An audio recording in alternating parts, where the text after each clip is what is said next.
Imagine a world where success isn't just measured by how much money we make, but by how happy and healthy we are. Sounds pretty good, right? Well, that's exactly what we're diving into today. For decades, we've been obsessed with one number, GDP. But is it time for a change? Welcome to the Economy Unpacked Daily YouTube channel. From Wall Street to your street, we share the world of money in a clear way. Gross domestic product, or GDP. If GDP went up, everyone assumed the country was doing great. But here's the thing. The guy who helped create GDP, Simon Kuznets, actually warned us not to use it as the only measure of a country's well-being. Despite his caution, governments quickly adopted it during wartime and the post-war era.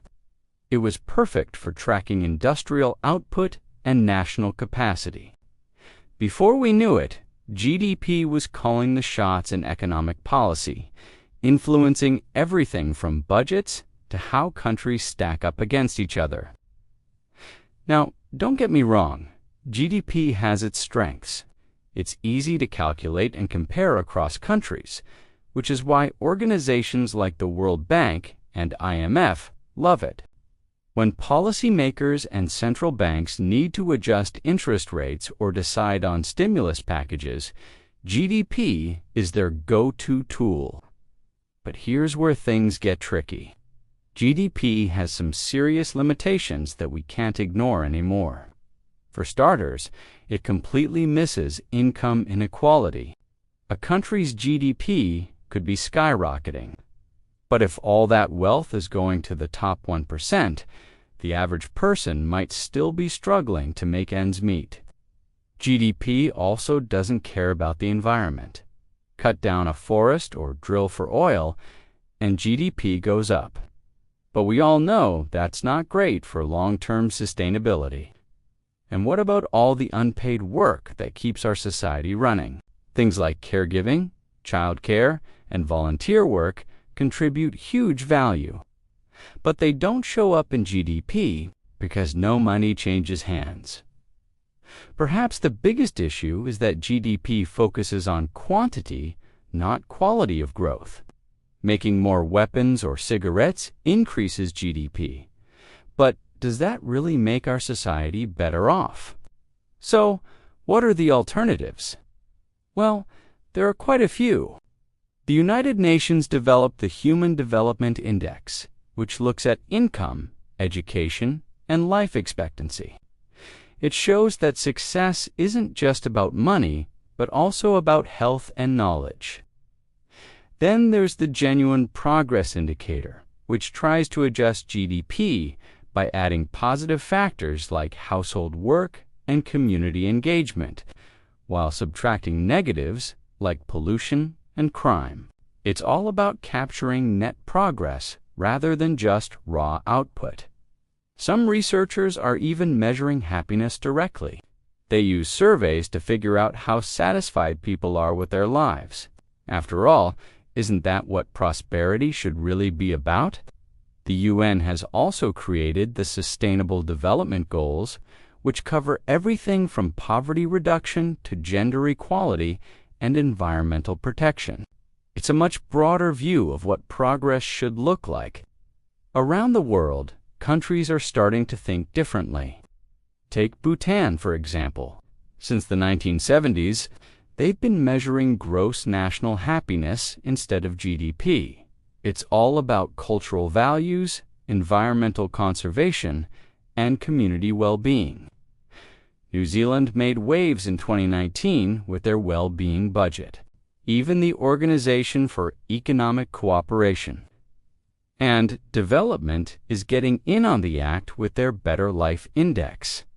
It compares countries on factors like housing, jobs, education, and life satisfaction, giving us a much broader picture than GDP alone.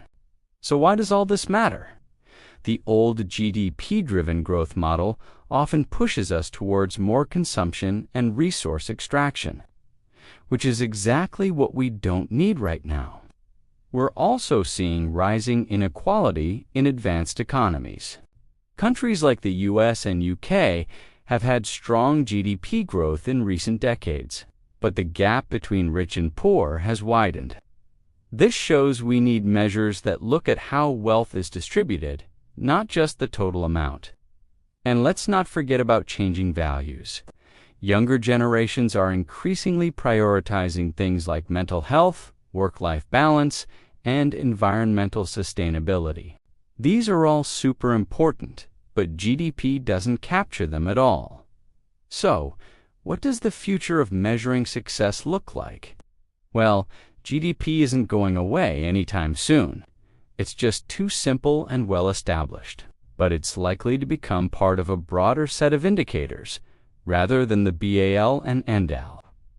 Many economists are pushing for hybrid models that combine GDP with well-being indicators. This would give policymakers a whole dashboard of information to work with, rather than just a single number. Going forward, governments need to balance growth with sustainability and equality. Businesses should measure their success not just by profit, but also by their social and environmental impact. And as individuals, we need to demand transparency and push for policies that reflect what really matters to us. In conclusion, GDP is still useful, but it's far from perfect. It's a great tool for tracking economic activity, but it can't stand alone as a measure of progress anymore. True progress in the 21st century requires a balanced approach that integrates economic growth, human well-being, and environmental sustainability. It's time to move beyond the idea of growth at all costs and towards a more inclusive, meaningful definition of development. After all, shouldn't our ultimate goal be to create a world where everyone can thrive, not just survive? So next time you hear about GDP growth, remember, it's just one piece of a much bigger puzzle. The real question is, are we building a world that's not just richer, but also happier, healthier, and more sustainable? That's the kind of progress we should all be striving for. Thanks for tuning in to Economy Unpacked Daily. Keep questioning, keep learning, and we'll see you in the next video.